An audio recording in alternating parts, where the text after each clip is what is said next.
ನಮಸ್ಕಾರ ಕರ್ನಾಟಕ, ಹೆಂಗಿದ್ರಪ್ಪ? ನಾನಂತೂ ಸಖತ್ತಾಗಿದ್ದೀನಿ. ನೀವು ಆರಾಮಿದ್ರ ಅಂತ ಅನ್ಕೋತೀನಿ. ನಾನು ಇವತ್ತು ಹೋಗ್ತಿರೋದು ಬಿಜಾಪುರಲ್ಲಿ ಬಹಳ ಹೈಡನ್ ಆಗಿ ಇರೋ ಪ್ಲೇಸಿಗೆ. ಅಂದ್ರೆ ಬಿಜಾಪುರಲ್ಲಿ ಇದೊಂದು ಪ್ಲೇಸ್ ಇದೆ ಅಂತ ಯಾರಿಗೂ ಗೊತ್ತಿಲ್ಲ, ಜಾಸ್ತಿ ಮಂದಿಗಂತೂ ಗೊತ್ತೇ ಇಲ್ಲ. ಬನ್ನಿ ತೋರಿಸ್ಕೊಂಡು ಬರ್ತೀನಿ.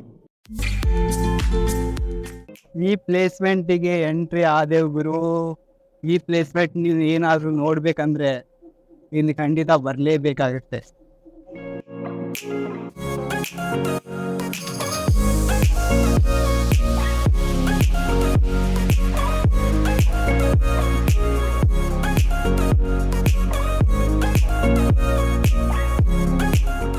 ಗುರು, ಫೈನಲ್ಲಿ ಈ ಪ್ಲೇಸಿಗೆ ಬಂದೇ ಬಿಟ್ಟಿವಿ. ನೋಡ್ತೀರಾ? ಇಲ್ಲಿ ನೋಡಿ ಗುರು, ಯಾರಿದ್ದಾರೆ ಅಂತ ನೋಡಿ ಗುರು. ವಿಗ್ರಹ ಯಾವ ಥರ ಇದೆ ಅಂತ. ಈ ಪ್ಲೇಸ್ಮೆಂಟು ಜಾಸ್ತಿ ಜನಕ್ಕಂತೂ ಗೊತ್ತೇ ಇಲ್ಲ ಗುರು, ಇಲ್ಲಿ ಇದೆ ಅಂತ. ಬಿಜಾಪುರಲ್ಲಿನೂ ಇಂಥದ್ದೊಂದು ಪ್ಲೇಸ್ಮೆಂಟ್ ಇದೆ ಅಂತ ಯಾರಿಗೂ ಗೊತ್ತಿಲ್ಲ. ಪೂರ್ತಿ ವಿಡಿಯೋ ನೋಡಿ ಗುರು.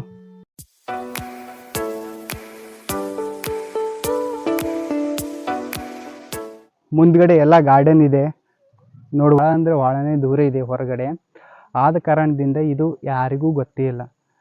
ಇಂಥದ್ದು ಒಂದು ಪ್ಲೇಸ್ಮೆಂಟ್ ಇದೆ ಅಪ್ಪ ಬಿಜಾಪುರಲ್ಲಿ ಅಂತ ಯಾರಿಗೂ ಗೊತ್ತಿಲ್ಲ. ಯಾಕಂದರೆ ಬಿಜಾಪುರಲ್ಲಿ ಇದಕ್ಕಿಂತ ಹೈಯೆಸ್ಟು ಆಂಜನೇಯ ಮೂರ್ತಿ ಅಂತೂ ಎಲ್ಲಿ ಸಿಗಂಗಿಲ್ಲ. ಇದೇ ಬಿಗ್ಗೆಸ್ಟ್ ಮೂರ್ತಿ ಅನ್ಬೋದು ಬಿಜಾಪುರಲ್ಲಿ. ಇದು ಯಾವ ರೀತಿ ಕಾಣಿಸ್ತಿದೆ ಅಂತ ನೋಡಿ ಗುರು, ಮುಂದಿಂದ ಕಾಣಿಸ್ತಿದೆ ಅಂತ.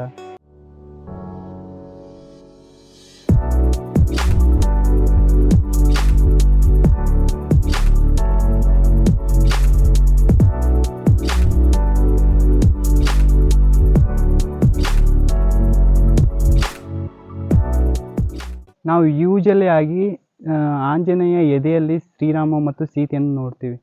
ಆದರೆ ಈ ವಿಗ್ರಹದಲ್ಲಿ ಆಂಜನೇಯ ಕಿರೀಟದಲ್ಲೇ ಶ್ರೀರಾಮನನ್ನು ಒಂದು ಚಿಕ್ಕದಾಗಿ ಕೆತ್ತನೆ ಮಾಡಿದ್ದಾರೆ. ಬನ್ನಿ ಅದು ತೋರಿಸ್ತೀನಿ. ಇಲ್ಲಿ ನೋಡ್ಬೋದು ಗುರು, ಅದು ಚಿಕ್ಕದಾಗಿ ಕಿರೀಟದಲ್ಲಿ ಅದೇ ಶ್ರೀರಾಮನ ವಿಗ್ರಹ. ನೋಡು ಗುರು ಯಾವ ಥರ ಇದೆ ಅಂತ. ಇದೊಂದು ಪ್ಲೇಸ್ಮೆಂಟ್ ಇದೆಯಲ್ಲ, ಈ ಪ್ಲೇಸ್ಮೆಂಟು ಸಿಟಿಯಿಂದ ಭಾಳ ದೂರ ಇದೆ. ಆ ಕಾರಣದಿಂದ ಇಲ್ಲಿ ಜಾಸ್ತಿ ಜನರು ಕಾಣಂಗಿಲ್ಲ. ಇನ್ನೊಂದು ಪ್ಲೇಸ್ಮೆಂಟ್ ಇದೆ ಗುರು, ಇಲ್ಲಿ ನವಗ್ರಹ ಅಂತ 9 ಗ್ರಹಗಳ ದೇವಸ್ಥಾನ ಇದೆ. ಅದನ್ನು ತೋರಿಸ್ತೀನಿ, ಬನ್ನಿ ಹೋಗೋಣ. ಇಲ್ಲೇ ಹಿಂದ್ಗಡೆ ಇದೆ. ಅದೇ ದೇವಸ್ಥಾನದಲ್ಲಿ 9 ಗ್ರಹಗಳ ವಿಗ್ರಹವನ್ನು ಸ್ಥಾಪನೆ ಮಾಡ್ಯಾರ. ಅದೇ ನೋಡ್ಕೊಂಡು ಬರೋಣ ಬನ್ನಿ.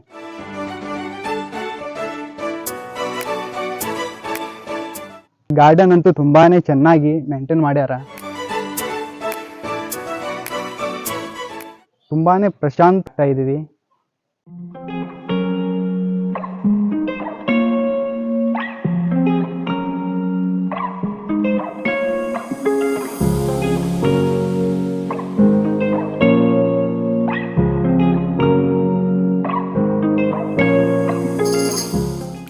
ಇದು ತುಂಬಾ ಪ್ರಶಾಂತವಾದ ಜಾಗ ಗುರು. ಜಾಸ್ತಿ ಜನರು ಅಂತರೂ ಬರೋಂಗಿಲ್ಲ. ತುಂಬಾ ಪ್ರಶಾಂತವಾಗಿರುವ ಒಂದು ಜಾಗ. ಏನು ರಿಲ್ಯಾಕ್ಸೇಷನ್ ಆಗಬೇಕಂದ್ರೆ ಇಲ್ಲಿ ಬರ್ಬೋದು ಗುರು. ಇಲ್ಲಿ ತುಂಬಾ ಬಿಜಾಪುರಲ್ಲಿ ಇಂಥದ್ದು ಒಂದು ಪ್ಲೇಸ್ಮೆಂಟ್ ಇದೆ ಅಂತ ಯಾರಿಗೂ ಗೊತ್ತಿಲ್ಲ. ಅದಕ್ಕೆ ಈ ಜಾಗಗೆ ನಿಮಗೆ ಕರ್ಕೊಂಡು ಬಂದೆ. ಮತ್ತೆ ಸಿಗೋಣ ಗುರು, ಮತ್ತು ಮುಂದಿನ ವಿಡಿಯೋದಲ್ಲಿ. ಜೈ ಕರ್ನಾಟಕ.